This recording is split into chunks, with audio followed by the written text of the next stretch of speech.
Most traders are jumping from strategy to strategy, never actually finding something with consistency. After 5 years and thousands of hours of testing every system imaginable, I finally discovered what I call my forever model. This isn't just another strategy. It's the exact framework that I've used to make a little under $1 million now in my trading career. Just look at this trade right here. I made $80,000 in 20 minutes using the exact model I'm going to show you in this video. This isn't just some lucky trade. This is what happens when you stop chasing every new strategy and actually focus on building consistency with something that works. In this final episode of Trade School, I'm gonna reveal my entire trading plan with you guys. From market analysis to entries to risk management, psychology, everything that you need to be successful. You're gonna learn how to identify high probability setups using the Forever model, the exact risk management frameworks that you should use to pass funded accounts and get payouts, and the psychological approach to be able to do all of these things, and the systems and the setup to be able to have long-term success. I used to be that trader with 20 indicators on my chart. I would watch thousands of YouTube videos all night just trying to figure it out, but I would still lose money. But here's what nobody's gonna tell you. The more complicated your approach and the more you're focusing on just making money, you're not gonna be successful. By the end of this video, you'll have a complete trading system that you can start implementing immediately. So if you're actually serious about becoming a consistently profitable trader, this is the most important video that you will probably ever watch. Now, before we get into this video, go watch the first 3 videos of the Trade School series so you guys get caught up and know everything before jumping into this, because if you haven't watched those videos, then you're gonna be a little confused with this video. So go watch those videos first and then come back to this. The first thing that we need for my Forever model is we need some form of liquidity sweep, or we need a rejection of a bigger time frame imbalance, which is a fair value gap, which we'll also get into in this video. Now, the second thing that we need is an SMT, which we'll also get into in a couple slides. This is basically a divergence between NASDAQ and ES. I trade futures, I trade NASDAQ and ES futures, and an SMT is because since NQ and ES are correlating assets, a divergence is basically when NQ is maybe making a higher high and ES is maybe making a lower high. But again, we'll get into that in a second. The third thing that we're looking for is a change in the state. And what we also are looking for with the change in the state is a inverse fair value gap to get ran through. And keep in mind, we'll get into this in a second. And then the fourth thing that we need to understand is when we actually are taking this trade, what are we targeting? When we're shorting or when we're logging, we want to target opposing liquidity. So equilibrium, a fair value gap, or based off RR. And the reason why this last one, I kind of say either target opposing liquidity or target equilibrium or a fair value gap, or just base it off of risk to reward, is because this is a model that you can really mold to whoever you are as an individual. All of these things that I'm going to teach you in today's video is able for you to be able to look at the market through this lens and apply these concepts in a way that fits you best as an individual. A fair value gap is a gap that's created through a 3-candle formation. So if we look to the left here, we have 1 up candle, 2 up candles, 3 up candles, and we end up creating a gap between the 3rd candle. And now what this is it's called an inefficiency or a fair value gap. Now, why this is important is because one of the reasons why markets move, if you go back to the previous video, is to rebalance to inefficiencies. So when fair value gaps get opened up, a lot of the times we are using them to possibly target trades, or we are taking trades out of them because we want for them to act as support or resistance. So it's the same thing with down candle, 3 candles to the downside, open up a bearish fair value gap. We are looking for price to rebalance to it and reject it. Now, a smart money divergence, which is an SMT, is a divergence between correlating assets such as ES and NQ. So example, NQ makes a higher high, ES makes a lower high. So if we look at this example and we look at this chart, NQ creates a high, we come up and take it, and then ES creates a high, and then we come up and make a lower high. So this is a smart money divergence between NASDAQ and ES. And keep in mind, I want you to pay attention. I know we're gonna go through a lot of this stuff fast, but after this video, I want you to go back and really start to digest all these concepts if it's completely brand new to you. Now, the next thing is, what is a CISD, or a change in the state of delivery? Now, a change in the state of delivery is a close below or above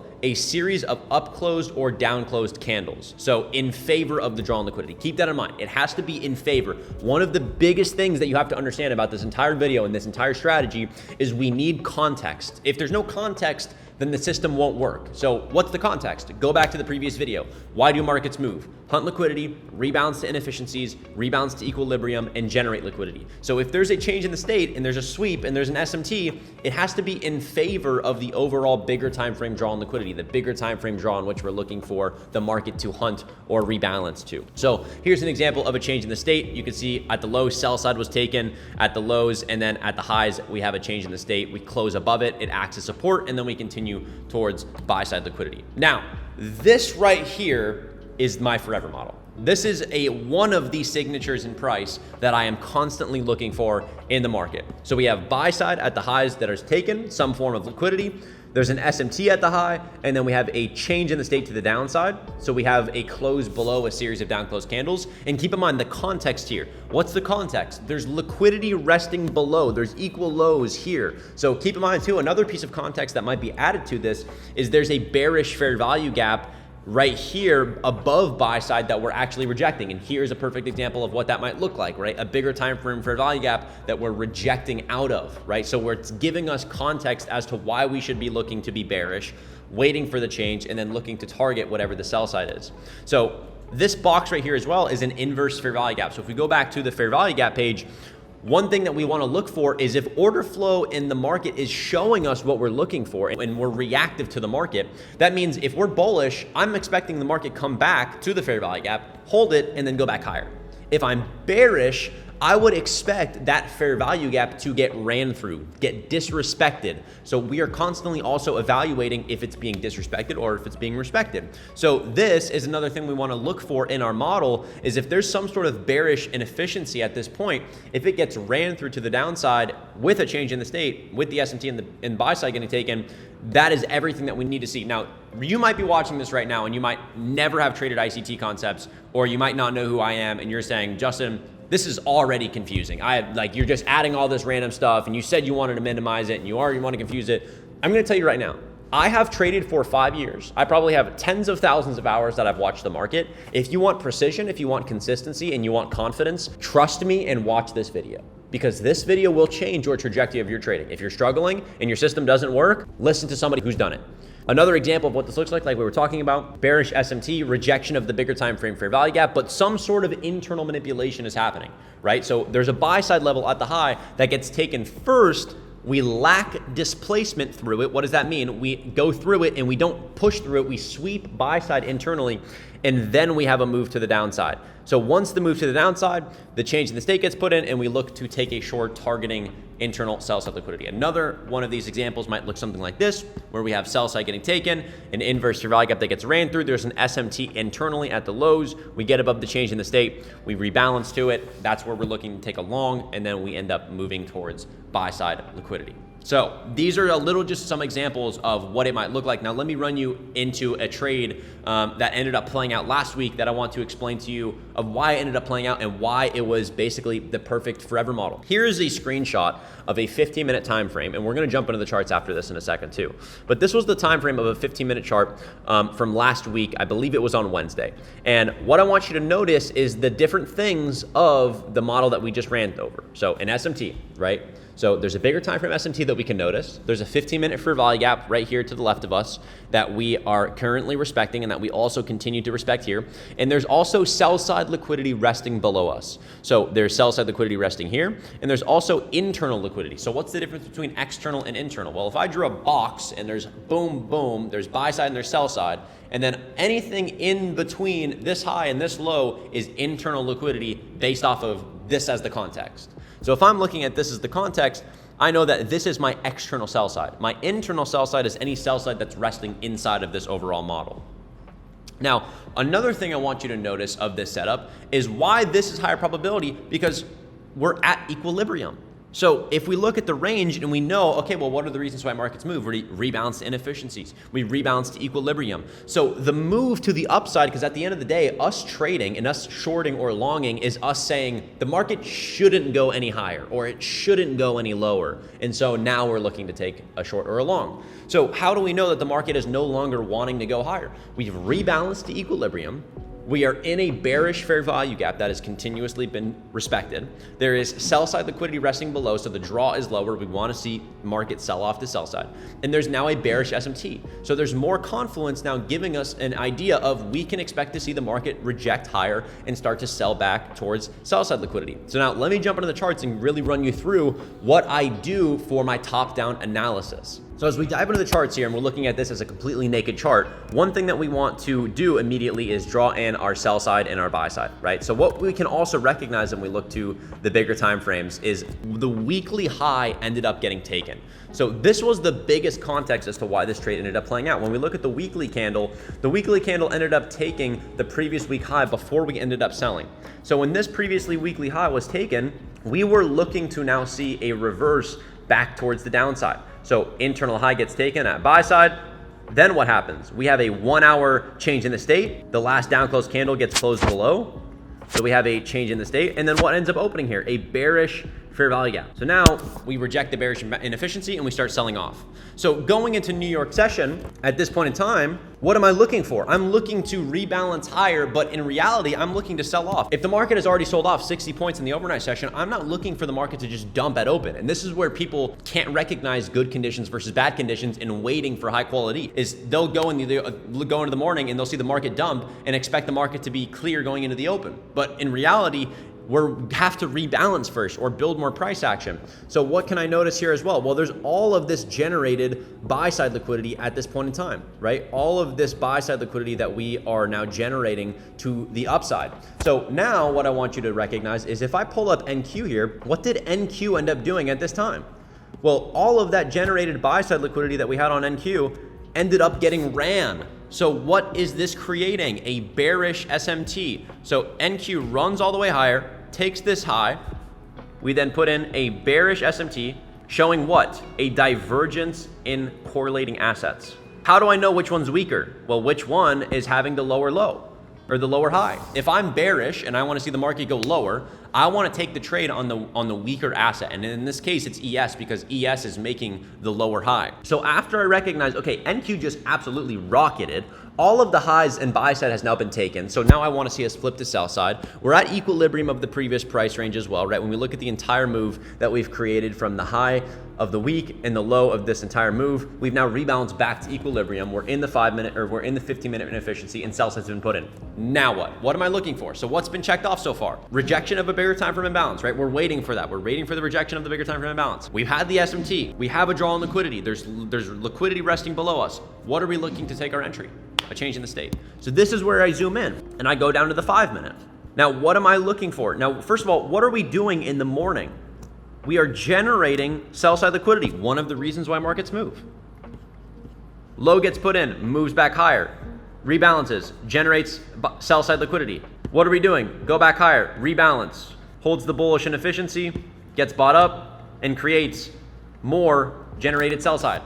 What happens when we're generating sell side? We're expecting us to go back to sell side. So what happens? We start accumulating. Accumulation, accumulation, accumulation, accumulation, boom.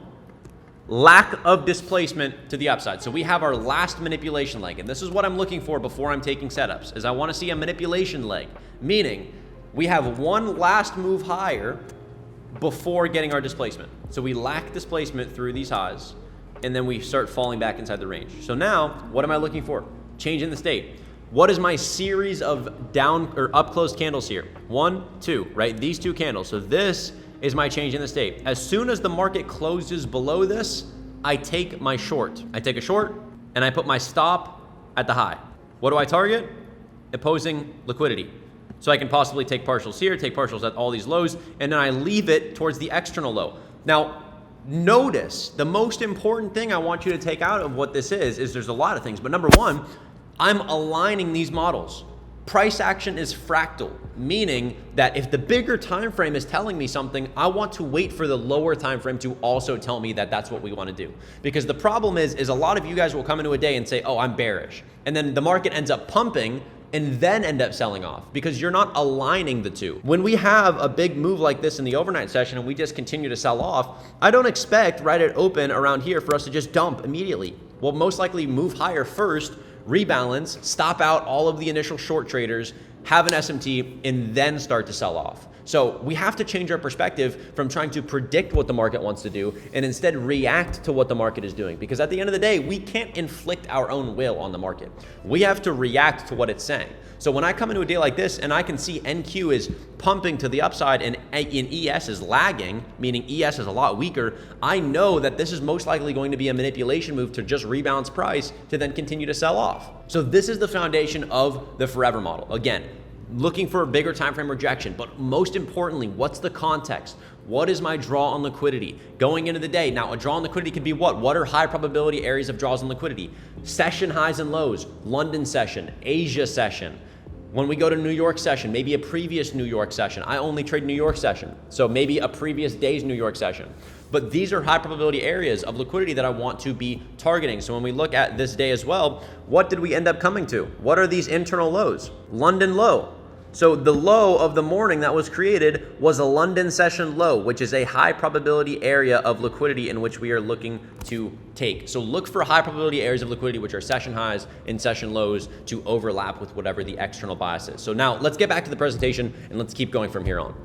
Now, what's another example of what this might look like? This was an old trade I took because it's on my old charts, but you can see buy side got taken. This is marked wrong. This is SMT, but the dotted line is an SMT. Change in the state, inverse fair value gap to the left of us gets ran, short, targeting liquidity. There's also an internal SMT right here, which is also giving us more confirmation to take the short. So once this left fair value gap gets ran through and we have a change in the state, take a short, and this SMT gets put in saying there's no reason for price to go higher, we're most likely gonna sell. So this is another example as well.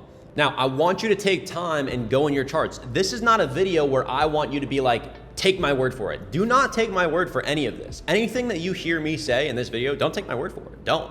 Go look for yourself, because what you will find is that these signatures in price happen every single day. And if you continue to look for high quality opportunity and master it, and you'll be able to see the market just like the back of your hand, you'll be able to actually build confidence and conviction and consistency with trading this model. So I want to start getting into how you guys can actually take advantage of this model, make money, and improve as a trader. So I have a lot of stuff planned for you guys going into the rest of this video. And the first thing that I want to start off with is risk management for getting funded and receiving payouts. I see so many people that trade funded accounts not really efficiently, because funded accounts, let's be honest here, they're made to make money. They're set up to make money. So a lot of the rules that are in place are not there to make you, protect you. They're there for them to make money. So what I want you guys to know is, before we get into this, this is a process that needs to be focused on the process, not the outcome. Focusing on bettering ourselves as traders, building good habits, building conviction in our model. So before we even get into this, I want you just to go in your charts, back test this model, and start to build conviction with it. Now, what's the risk management look like for getting funded? In my opinion, this is what it looks like. The 10% rule. Risk 10% of an account per trade. Now you might be saying 10%, that's a lot, Justin. Keep in mind, you are battling trailing drawdown, you're battling a monthly reoccurring subscription. 10%, you have to be aggressive. If you are trading funded accounts and you actually want to make money trading funded accounts, nobody else will tell you this, you have to be aggressive with it. Give your room for 10 losses before account destruction, protects you from going on tilt. It's emotional trading killer, and more important than any risk to reward ratio, you have to just focus on building consistency and focus on probabilities, not hypothetical rewards. So focus on actually taking trades that are high probability, high quality trades. Your position size also should always come from the chart, not your P&L. One thing that I see a lot of traders mistaken is they're setting their trade and their risk off of a specific dollar amount. Now that's important, but your stop loss on the physical chart is more important, because that is where you are putting it based off of the market shouldn't go back to that high. So in this video, I'll also show you how I use TradingView and the TP and SL rule to build and understand what my risk is before entering a trade. So if you're gonna enter a trade and you have a wider stop loss, you wanna be entering size that is smaller, obviously. If you have a tighter stop loss, you can enter larger size. The chart dictates the risk, not the emotion, not the greed or the hope. Only your stop loss is tied to your P&L. Keep that in mind. Distance to stop determines your position size. Let price action guide every decision. Never let emotions determine your risk. Now, some risk management psychology. Greed, if you have greed and you're coming to the market and you're fearful and you want to make more money, it's a lack of trust in your model, because what you're saying is, this is the last trade I'm ever going to see. This is the last trade. There's never going to be another good trade after this. And so you're forcing these setups, and you're thinking that the market's never going to open again. And a lot of you guys are trading like this is how you view your trading. that you're never gonna get another opportunity before. So you maybe should put on more size right now. This looks okay. Oh, this looks right good. I'm gonna jump in. It shouldn't be this looks okay. This looks good. It should be this is my model. No in between. No in between. Never put your entire career into one trade. If you're being greedy, you're saying your model only works this one time. This is the last one right here. Your model is built on repeating phenomenon. So keep that in mind. It's going to reoccur. Miss one trade, that's completely fine. Better than forcing something that was not there. Pushing for more means you are putting the weight of your whole trading career into that one day, and that's completely reckless. This is how you blow up. This is why people make money 1 week, 2 weeks, and then have a couple days where they lose everything. Now, implementation. Backtest worst case scenarios. If it holds up, you have gold. Journal every trade outcome and analyze why it worked and why it failed. So right now, I want you guys to take all this education that we've been going over so far, and I want you to backtest this model, and I want you to start journaling. Start journaling when it works, when it doesn't work, and start recognizing what the outcome is, and start using prop firms like Apex to practice with controlled risk and building conviction with this model to start actually, building the conviction of pressing the button and actually executing on the charts in real-time market conditions. This builds accounts slowly over time and avoids the lottery mindset. Consistency over home runs. Remember, your model is repeatable. Trust the process. Now, process over outcome mindset. We've started this video off going over the main of this strategy, what it is, and a lot of what this video is actually a portion of it is the strategy, but more so the other side of it is the actual implementation of this and things that I want you guys to understand of what it takes to be successful, even if you have a good model. Because at the end of the day, you can have the best model ever and still lose money if you don't have the right foundation when it comes to psychology and how you view what your trading looks like. So process versus outcome mindset. This is the wrong focus to have. Making money today. If you go into the market and you wake up in the morning and you're hyping yourself up and I'm saying, I'm gonna make so much money today, I can't wait to pass my account, I can't wait to do this, you're gonna end up blowing it because you're gonna see opportunity that's not there. You're gonna put yourself in a mindset that's setting you up for failure. And you are the one that's causing this problem, not the market. Don't blame the market, blame yourself. If you're trying to catch every market move, if you're trying to get rich quick, you're gonna fail.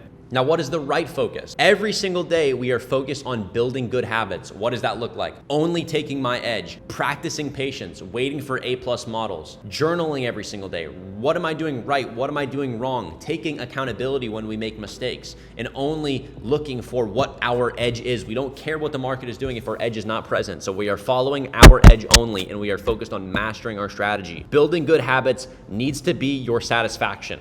This is the key to becoming profitable. The next thing is have an observer mindset. Key principles: don't care what the market does if your strategy isn't present. Get out of the opportunity mindset. Only take what you know works for you, nothing else. React to the market, do not predict it. React, do not predict. A lot of the times we can come into the market and be so focused on an idea that we have with our edge and the drawn liquidity or, oh, I want to see this play out, when in reality, we're more focused on seeing a chart in our own mind than seeing a chart that's actually in front of our face. And so we have to be able to react to the market. And sometimes there's not going to be a lot of setups and there's not going to be a lot of opportunity. For example, I've only taken one trade this week. This last month, I haven't been trading that much because the market conditions are after a 30% move after Trump announced tariffs, and we're now accumulating a lot. So I'm taking for what the market is, not what I want. Miss one trade, that's fine. It's better than forcing something that wasn't there. Now, the banker analogy. This is an analogy I say all the time that you should understand and you should really think about. If I'm a banker and I have $1 million and somebody comes into my bank and asks for $1 million and that man is homeless, he looks terrible. He's probably a good guy, but guess what? Do you think it's a good idea for me to give him money? I've never done business with him before. I've never made money with him before, but just because he has the potential to make me money, he says, Justin, I want to make you money. I'm going to make a business and you're going to make so much money from this. Do you think that's a good idea for me to give him my money? Do you? That's how some of you guys are trading. You're seeing setups that you haven't traded before, that you don't have conviction in, and yet just because it has the potential to make you money, you enter it. You have to start treating trading like a business. This is not you are coming onto the market and playing Fortnite with your friends. It's not some game. You have to treat it like an actual business. Who do you want to be? Do you want to be disciplined? Do you want to be successful? Or do you want to be somebody who just hops on the charts and has a little side hobby that actually ends up just causing you losing money?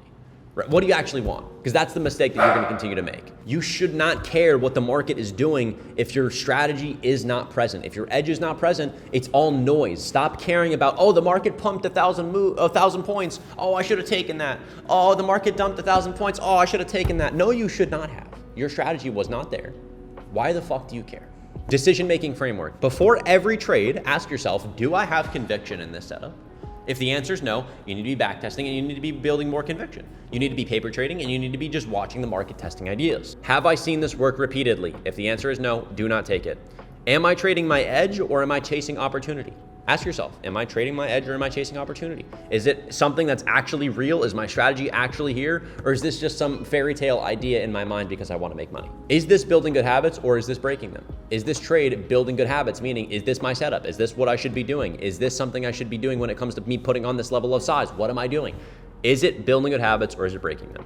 Remember, making money does not mean that you are doing something right. And this is where I see so many new traders fail. Making money does not mean you're doing something right. I could put a freaking $1 million on red at the casino and make money. And does that mean that I did something right? Probably not. I could do the same thing with the market. Flip a coin. Oh, there's a setup. Trade. I made money. Great. Builds bad habits. And guess what? That money's not yours. You will lose it. This is why many of us, when we first start trading, will make money early on, think that profitability, this is easy. This is a piece of cake. And then 3 days go by and we blow up everything. Losing money doesn't mean you are doing something wrong. I could do every single thing possibly right, my perfect setup, great emotion, great size, and I lose. That loss needs to be okay. The best loser wins, and those are the losses we want to take. If you're a trader, you need to get used to losing because losing is a part of this game. It's what are those losses and how are you taking them that is important. Focus on the process, not the outcome. How do we handle winning streaks? Because this is something that I think a lot of people don't talk about. Winning streaks and losing streaks. How do we handle a winning streak? This is the danger zone. I'm finally profitable. This is where everybody starts to crash. We get on a losing streak, we start getting hot, and we start being like, oh my God, am I finally profitable? Am I finally this? Because this is what happened to me when I started making money. We get overconfident, we start breaking our rules, we're increasing size without actually building the foundation, and we're focusing on money instead of the process again. We start taking wins and we start getting out of what actually got us there to take those wins in the first place. The reality check. That money is fairy dust if you broke your rules. So number one, if you're on a winning streak, you need to analyze and say, was this actually good trades? Was this actually a winning streak I should be on? Or is this just me getting lucky and me building bad habits? The market will take it back if you haven't built proper habits. So 1 week can wipe out years worth of gains. If you are making money by doing the exact opposite of what you should be doing, that money is not yours. The market will take it back. How do we handle losing streaks? This is the right mindset. The best loser wins, obviously. Every loss on your edge is just another day at the office. That is how you have to think about it. If I come into the day, everything that I saw was perfect, boom, buy side gets taken, I have an exact model, changing the state, SMT, it looks perfect, take it, loss, boom. Another day at the office, it's done. Because I know and I'm in a longevity mindset. I know if I come into the day, tomorrow, the next day, a week, 2 weeks, I will be profitable and make money because I am in a longevity mindset. I'm not focused on right now. I'm focusing on practicing my habits now, and I know that if I do so, I will make money in the long run. Trade with size so small that losses don't affect you. This is one thing that I see so many traders don't do at the first starting process is they immediately jump in with size that they can't afford to lose. They start trading with size that causes them to be emotional, causes them to have anxiety. You need to be trading with as small a size where you don't feel affected so that you can actually just build conviction and know and actually be a better trader. Another analogy is you don't just jump into the NBA. You don't just jump into the NFL or the NHL. You start at a youth league. You start when you're young. You learn how to dribble the basketball. You learn how to shoot free throws. You then maybe play college if you're good enough, and then maybe this. And then you get to the NBA, and then you get the fat paycheck. You can't just jump in to these types of environments. You can't just jump in with this size of capital because you're gonna get absolutely worked. You're gonna get your ass whooped. If you're not prepared to lose, this is the wrong industry for you. Keep that in mind as well. Take radical accountability. Do not push your problems under the rug. Take radical accountability. Any mistake that you make, it is on you, but do not fall into this mindset of, oh, poor me, I'm so guilty, oh my gosh. No, that's where the problems arise, is when we take bad trades and we know we're doing something wrong and we beat ourselves up over it. Now, sometimes it's inevitable. It's just human reaction. We're gonna beat ourselves up over it. But we have the choice to look at it from two different perspectives. Growth mindset, or I can just wallow in my own guilt. Key questions. Did I follow my rules? Was this my A+ setup? Did I maintain proper risk management? And am I building good habits? These are things that we have to ask ourselves if we're on a losing streak. Emotional control framework. Trade size rule. Trade with size so minimal that any single loss doesn't affect you, going back to what we said. And this is for people that are now trading this model. Everything that we've gone over in this video, in this trading model, this is for you. This is the next steps for you. Trade size so small, minimal, that every single loss doesn't affect you. Just start building conviction. Just watch the market, test this trade, start taking these types of trades. When emotions arise, you're trading too big, you're focused on money, not the process, you lack confidence in your setup, and you're not following your edge. The solution? Build conviction through experience. Test ideas without size first. You can't just expect to immediately feel like on top of the world and immediately not have stress, anxiety. We're all humans.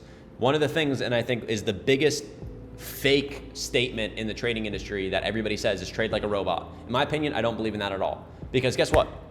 You're never going to be able to. You are a human being. What you can do is recognize the situations that you put yourself in that causes you to be emotional.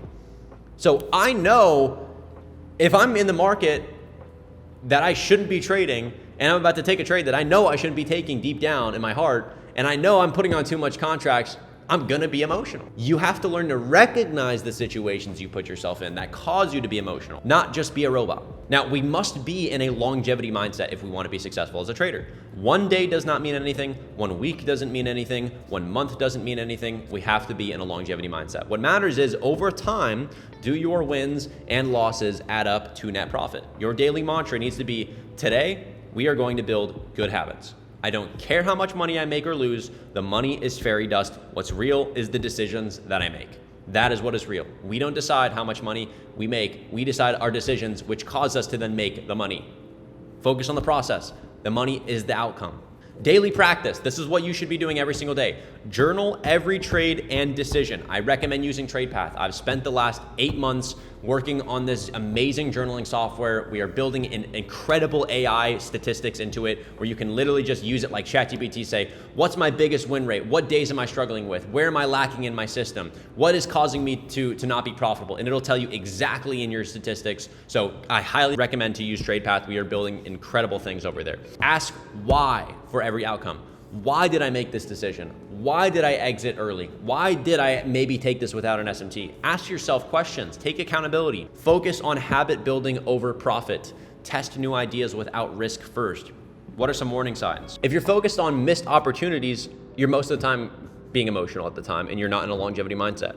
Breaking rules after wins and losses, trading larger when emotional, chasing every market move. The goal is to reprogram your brain to get satisfaction from good habits, not making money. Now, what is the next step for you?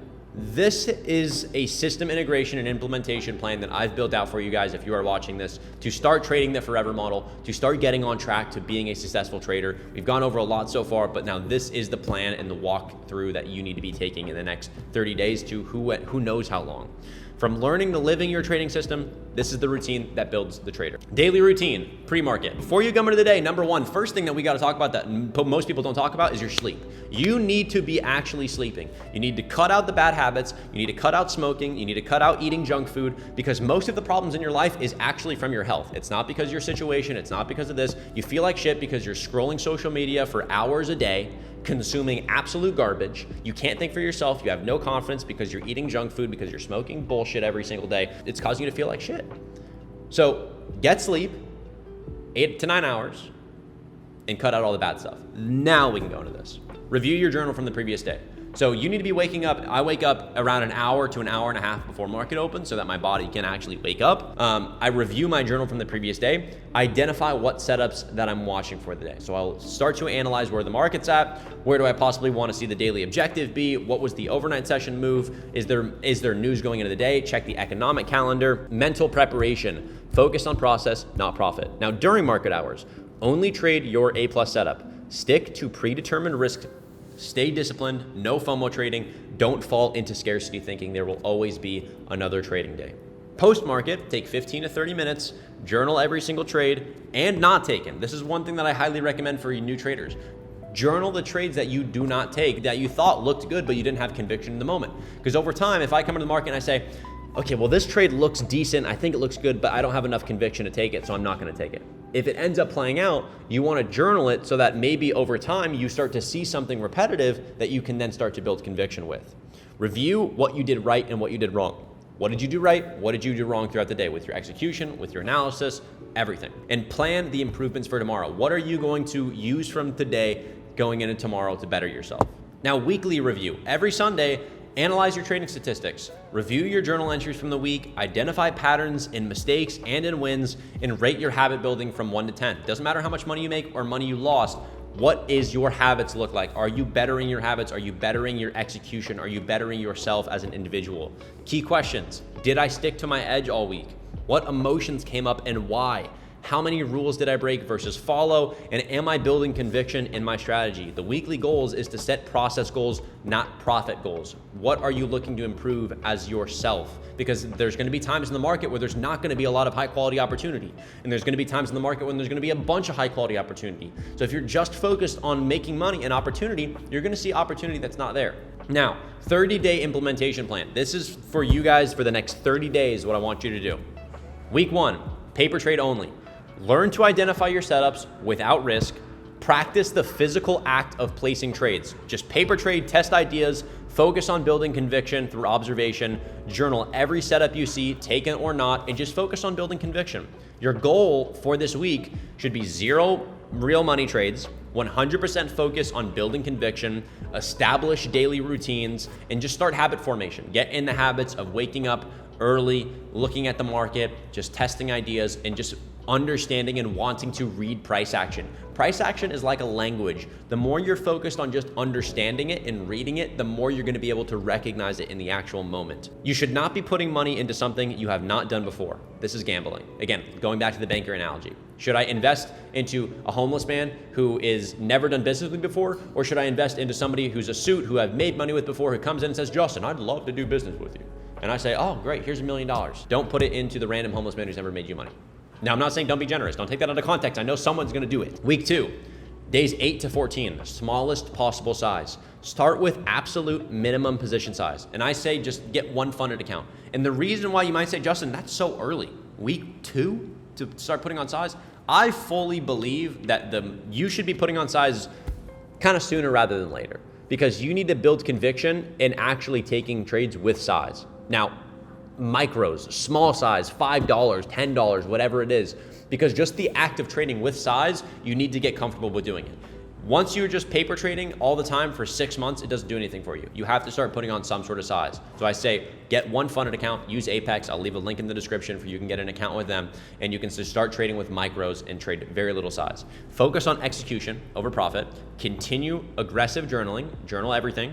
Track rule following percentage, which you can do with TradePath. Risk parameters, maximum 1 to 2 risk per trade. Only take your highest conviction setups. Stop trading after 2 losses in a day. Celebrate good process, not profits. Week 3 to 4, this is where your controlled growth is. Gradually increase size only if maintaining discipline and only if you're confident. Like, don't just listen to me. This is where you have to do self-analysis. This is where you have to look at yourself and say, okay, am I in a point where I can maybe put on size? Am I confident? Am I not confident? This is where you have to take that decision for yourself. Track consistency metrics weekly. Continue building conviction database. Focus on habit reinforcement. What are some success metrics? Following rules 90% of the time. You should be following rules 90% of the time. And you can track that with TradePath as well. Emotional control during losses. When you take losses, do you find yourself getting frustrated and angry, or do you find yourself looking to understand and improve? Consistent daily routine execution.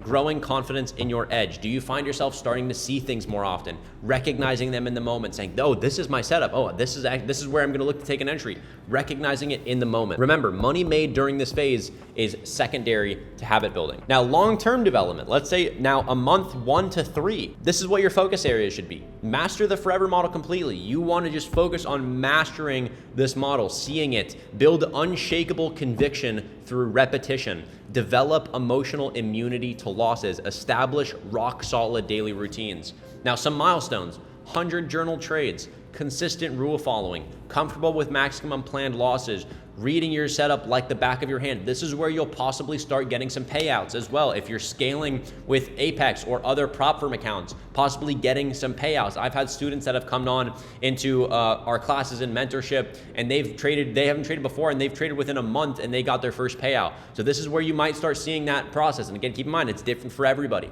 but this is where you might start to see some payouts. Mindset, you are a student, not a profit seeker. Always, always, always focus on learning. Guys, I am not a master. I will never be a master. I will always be a student looking to improve and learn and better my edge and better myself. And if you fall into a mindset of ego and of pride and of these things, you will start taking emotional and dumb trades. You will start thinking that I know everything and every trade that I take is a win. And you start acting this way and you will get whooped. You will get whooped. Now, month 4 to 14. So maybe after a year now, this is expansion phase. Increase position sizes based on conviction, not greed. Begin copy trading with prop firms if you are desirant of doing so, and some advanced skills. Reading market context perfectly. Really focusing on just recognizing the market like the back of your hand. Managing larger position size calmly.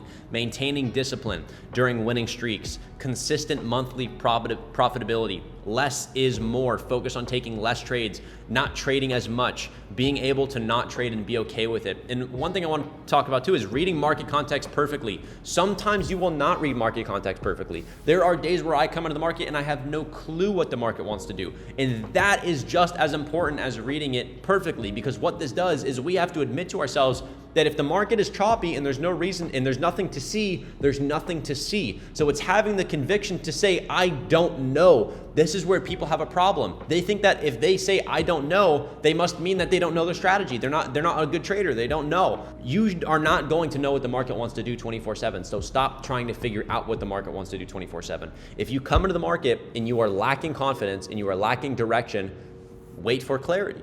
Wait for clarity. There's many times in the last week, 2 weeks, where we are in current choppy conditions where I say, guys, I don't know what the market wants to do. I'm risk off. I'm very, very patient until we get more clarity. That is how you should go about these types of situations and these types of conditions in the market when it's not clear. Now, 2+ years. So if you've been trading for 2+ years, this is where I finally became profitable, almost around my 3rd year, and where I've had my first $300,000 year. This is where I became really started to see the success and the fruits of my labor. Characteristics of mastery. Unshakable confidence in your system. You know what your system is. You don't care about anything else. You got confidence in it, and that's the only thing you care about. Even through drawdown periods, you're still confident. Emotional detachment from individual trades. Advanced recognition of market conditions. Money becomes a byproduct, not the focus. Continuous improvement, refining your edge for changing market condition. Optimize risk management systems. Scale capital systemically. Share knowledge with developing traders. This is something I highly, highly recommend. When I started to become profitable, I immediately went into sharing it with my friends. And what this does is you're able to affirm to yourself that you actually know what you're talking about. So getting on calls with your friends and running them through the market and what you think and what you are looking for. Because when you start to speak these things out and make videos on it or share with others, you're able to really affirm to yourself that you know what you're talking about, and it even builds the confidence more and more and more. Continue focusing on building good habits daily. It is the foundation of all of our success. Now, some implementation success metrics. Daily metrics. Did I follow my routine? Yes or no? Did I stick to my edge? Did I journal properly? Rate emotional control. How did I feel today and overall my control of myself and my emotion when I was trading? Weekly metrics, rule following percentage, setup recognition, accuracy, risk management compliance, habit building, satisfaction score. Start recognizing these things throughout the week. Now, at the end of the month, focus on consistency of execution. How often are you executing with high quality setups? What was your conviction level? Are you growing in your conviction? And this is when you start to really look at your also P&L metrics. Were you making money? Were you profitable this week? How much money did you make? Where were you the most successful when you were starting to make profits?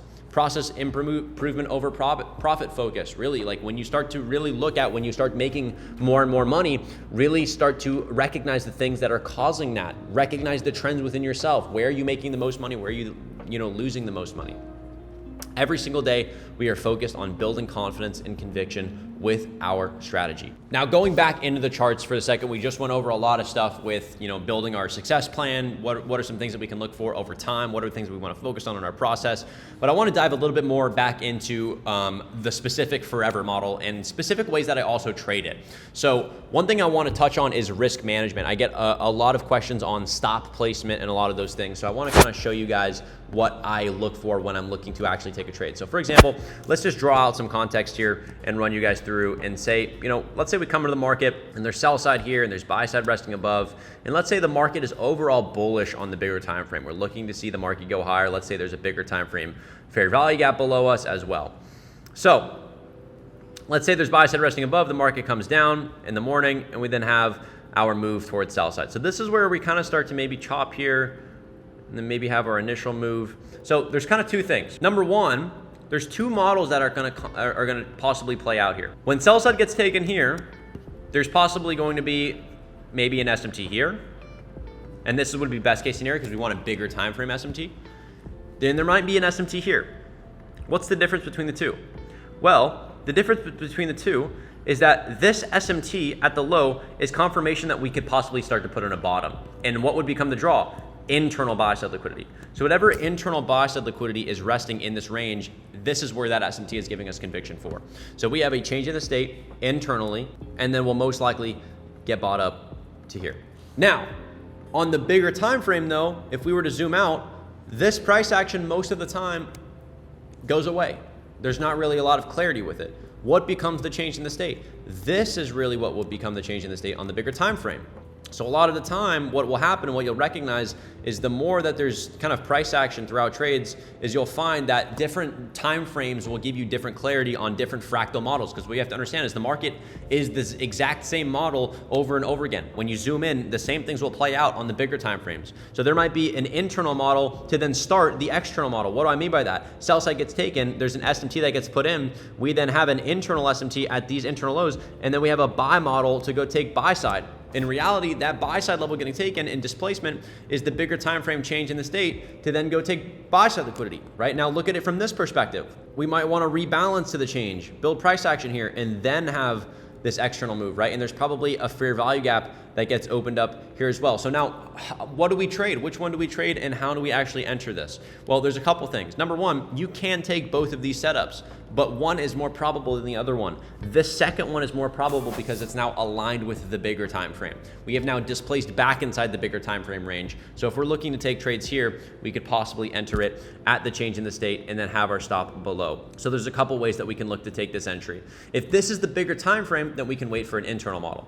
Let's go first over this. If I was to take this setup, change in the state, I take it either immediately when the change in the state is broken or on a rebalance, whichever one. So let's say we rebalance and I put my stop at the low, whatever the protected low is. What is a protected low? If a low where an SMT is located, that is where we want to put our stop. What am I targeting? Well, because this is part of the internal model, I want to be taking partials at the internal buy side. So if there's generated buy side liquidity here and there's equal highs or equal lows, I want to be taking partials at these internal highs. Now let's say I don't take this setup and we now have a change in the state on the bigger time frame. There's a couple different ways that I can take this trade. Number one, it depends on the time frame. If this is a 1 minute time frame or a 5 minute or a lower time frame, I can just take this entry here, put my stop possibly at the recent low, but again, you have to keep in mind now risk to reward, right? So what is my risk to reward? I want to be normally having around 1 to 2 risk to reward. Anything below it, I can take below 1 to 2, but it needs to be really, really high conviction. I want to be taking at least 1 to 2 risk, meaning I'm risking 1 to make 2. So now let's say we come back in this inefficiency. My stop would have to be at the protected low in this case. Now, let's say this happens. ES on the other chart ends up taking the previous low. So now we put in another SMT. Then I can move my stop up if we continue to then get displacement out of it. So keep in mind the different time frames. So now I want you to start thinking about different things here. Let's say that this was a 1 minute time frame. We come back, boom, I can take the entry, put my stop all the way at the low, totally fine with that. But now, what if this was a 15-minute time frame? What if this was a 15-minute time frame and market opened right here? So let's say market opened right here. Now what? What would I want? I would want to see this bigger time frame inefficiency and the change in the state on the bigger time frame to hold bullish. But I want to see manipulation lower first to then wait for the buy model. So what happens here? Internal low gets taken. This is my internal manipulation. Once this low gets taken at open, I then wait for what? The bigger time frame change. So now we have an internal change in the state out of a change in the state. Are you starting to see what I'm pointing at here? The fractability of price. If I have an area in which I want to see price reject, bigger time frame for value gap, it could be a forever model inside of a forever model inside of a forever model, right? It gives us confluence, and the more that we watch price action, the more that we're able to see how this signature in price moves. So for example, if it was on the 15-minute, I would then take this entry and put my stop at this low, because there's another model inside of the model now, right? There's generated liquidity here. We rebalance back to where? Equilibrium of this price leg. So now we're back at equilibrium. We're in an area in which I expect to reject. The bigger time frame sell side level was taken. There's things that we can start to recognize with our model, and we can start to zoom in and see the same thing and zoom out and see the same thing. And the best trades that we're going to take are when we can align the bigger time frame draw on liquidity with the internal draw on liquidity. So if the bigger time frame, like for example, if this is the 15-minute, and then we come back into the change in the state on the 15-minute, come back into the 15-minute bullish fair value gap where I already am expecting us to move higher out of, I can then zoom in and look for the same thing. Manipulation lower, one last move, and then a change in the state on that time frame to the upside to target what? The internal high, and then let my runners go towards the external highs. So really focus on recognizing the fractability within the market. Go test these ideas. Go look for how the forever model plays out on small time frames, on low time frames, and when you can align the two. If there's a forever model on the 1 hour or the 15-minute, then zoom in and look for the exact same thing in an area in which you already expect to reject, and you'll find out the market is the same thing. It's models inside of models inside of models. So there you have it. My forever model and complete trading system pretty much at your fingertips. This isn't just another strategy that works for a few months and then you'll never end up using it again. It's a complete breakdown based off of timeless principles that will continue to work as long as the market pretty much exists. I want you guys to remember, trading isn't about being right. It's about understanding what the market is actually doing, not what you think it's gonna do or what you think it should do. When you become an observer of price action using this strategy is when everything changes. This system completely changed my trading life, taking me from constantly blowing accounts to now generating almost $1 million in profit. Hopefully I'm gonna hit that by the end of the year. And I truly believe that I can do the same for you. This concludes our Trade School series. If you wanna see me apply these concepts in this entire strategy actually live in real market conditions and trade live with you, I've just launched a new trading community for people that are looking to watch live trading with a couple of our other analysts and myself, get access to charting and educational sessions with me so you guys can actually end up asking me questions based on your forever model trades, and overall just an amazing, loving community that is great to be in the environment to grow. I'll leave the link for that in the description for Tactical Traders Community if you're looking to take your trading to the next level and get access to awesome, cool features as well. With that being said, thank you guys for watching, and I'll see you guys in the next one. Peace out.